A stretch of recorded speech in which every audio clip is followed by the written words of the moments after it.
Cockroach Janata party ಅಂತ ಏನು ಮಾಡಿದ್ದಾರೆ ಅದು ಒಂದು ಪೊಲಿಟಿಕಲ್ ಸ್ಯಾಟೈರ್ ಅಂತ ನೋಡ್ತೀವಿ. ಅದು ಒಂದು ಹಾಸ್ಯವಾಗಿ ಒಂದು ರೀತಿ ಕಾಮಿಡಿಯಾಗಿ ಮಾಡಿದ್ದಾರೆ. ಅದು ಒಳ್ಳೆ ಪ್ರಯತ್ನನೇ, ಅದು ಒಳ್ಳೇದಾಗಲಿ, ಅದು ಒಂದೇ ಒಂದು ರೀಚ್ ಆಗಿದೆ, ಒಂದು ಆನ್ಲೈನು ನಮಗೆ ಫಾಲೋವರ್ಸು.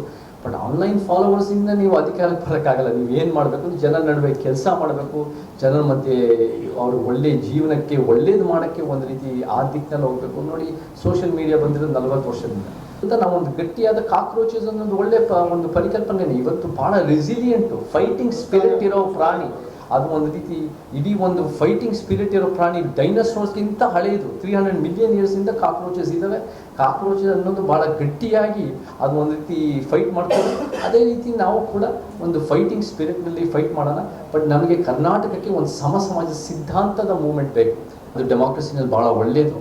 ಅದನ್ನೇ ಎಲ್ಲೋ ಒಂದು ಕಡೆ ಆ ಸೋಷಿಯಲ್ ಮೀಡಿಯಾ ಹ್ಯಾಂಡಲ್ಸ್ಗಳನ್ನ ಬ್ಯಾನ್ ಮಾಡೋಕ್ಕೆ ಹೊರಟಿದ್ದಾರೆ ಅಂದರೆ ಎಲ್ಲೋ ಒಂದು ಕಡೆ ನನಗೆ ಅದೇ ಒಂದು ರೀತಿ ಭಾಳ ಹಾಸ್ಯಾಸ್ಪದ ಅಂತ ನನಗೆ ಅನ್ಸುತ್ತೆ. ಇದನ್ನು ಅಷ್ಟೊಂದು ನಮಗೆ ಪೊಲಿಟಿಕಲ್ ಸ್ಯಾಟೈರ್, ನಮಗೆ nation building is a serious task.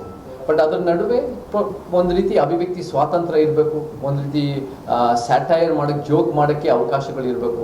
And ಅದ್ರ ಜೊತೆಗೂ ನನ್ನ ಕಣ್ಣಲ್ಲಿ ಯಾರು ಅದನ್ನು ಒಂದು ಪಾಕಿಸ್ತಾನದಿಂದ ಬರ್ತಾ ಇದೆ ಅನ್ನೋ ರೀತಿ ಬಿಂಬಿಸ ಕೊಟ್ಟಿದ್ದಾರೋ ಅವ್ರು ಅದನ್ನು ಮಾಡೋದು ಬಿಟ್ಟು ಅವರು ಕೂಡ ಅದನ್ನು ಒಂದು ರೀತಿ ಕಾಕ್ರೋಚ್ ರೀತಿ ಜೊತೆಗೆ ತೊಗೊಂಡು ಅವ್ರನ್ನೂ ಕೂಡ ಯೂತ್ಸನ್ನು ಜೊತೆಗೆ ತೊಗೊಂಡು, ಯಾಕಂದರೆ ಆ ಒಂದು ಎಲ್ಲ ಪಕ್ಷದಲ್ಲೂ ಯೂತ್ಸ್ ಇದ್ದಾರೆ, ಎಲ್ಲ ಸಿದ್ಧಾಂತಗಳಲ್ಲೂ ಯೂತ್ಸ್ ಇದ್ದಾರೆ.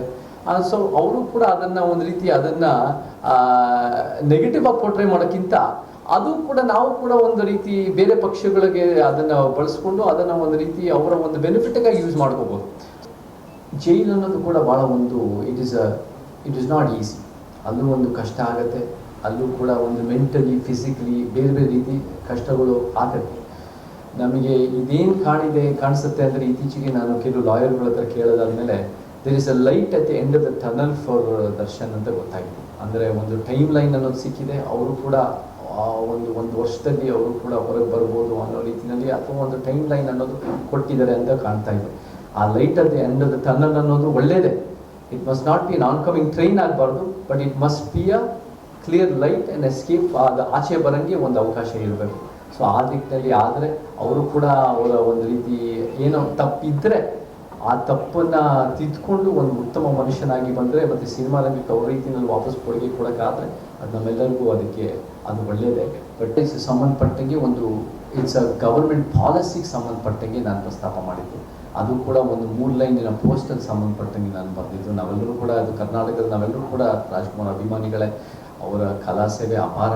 ಬಟ್ ಸರ್ಕಾರ ಹೇಗೆ ಕೆಲವರು ಒಂದು ರೀತಿ ಅದು ಒಂದು ಸೆಲೆಕ್ಟಿವ್ ಫೇವ್ರೆಟಿಸಮ್ ಮಾಡಿದ ತಕ್ಷಣ ಏನೇನು ರೀತಿ ಸಮಸ್ಯೆಗಳಾಗುತ್ತೆ ಅಂತ ಒಂದು ಸಣ್ಣ 3 ಲೈನ್ ಪೋಸ್ಟಲ್ಲಿ ಮಾಡಿ ಅದು ಒಂದು ಕೆಲವು ಮೀಡಿಯಾ ಶಕ್ತಿಗಳಿಂದ ಅದು ಜಾಸ್ತಿ ದೊಡ್ಡ ಪ್ರಮಾಣದಲ್ಲಿ ಹೋಗಿದೆ. ಬಟ್ ಅದು ಕೂಡ ದೊಡ್ಡ ಪ್ರಮಾಣದಲ್ಲಿ ಕರ್ನಾಟಕ ಜನ ನಾನು ಹೇಳಿದ್ರಲ್ಲಿ ಸತ್ಯ ಇದೆ, ಇದು ಕೂಡ ನಮಗೆ ಒಂದು ರೀತಿ ಜಾಗೃತಿ ಆಗಿ ಒಂದು ಕಾರಣ ಆಯಿತು ಅಂತ ಒಪ್ಕೊಂಡಿದ್ದಾರೆ. ಬಟ್ ನಮಗೆ ಮೇಯ್ನ್ ಏನು ಬೇಕು ಅಂದರೆ ನಮಗೊಂದು ಸಮಾಜ ಬೇಕು, ಒಂದು ಸಮಾನತೆಯ ಸಮಾಜ ಬೇಕು, ಒಂದು ನ್ಯಾಯ ವೈಜ್ಞಾನಿಕತೆಯ ಸಮಾಜ ಬೇಕು. ಆ ಕಡೆಯಲ್ಲಿ ನಾವು ಕೆಲಸ ಮಾಡ್ತಾ ಮುಂದುವರಿಸ್ತೀವಿ.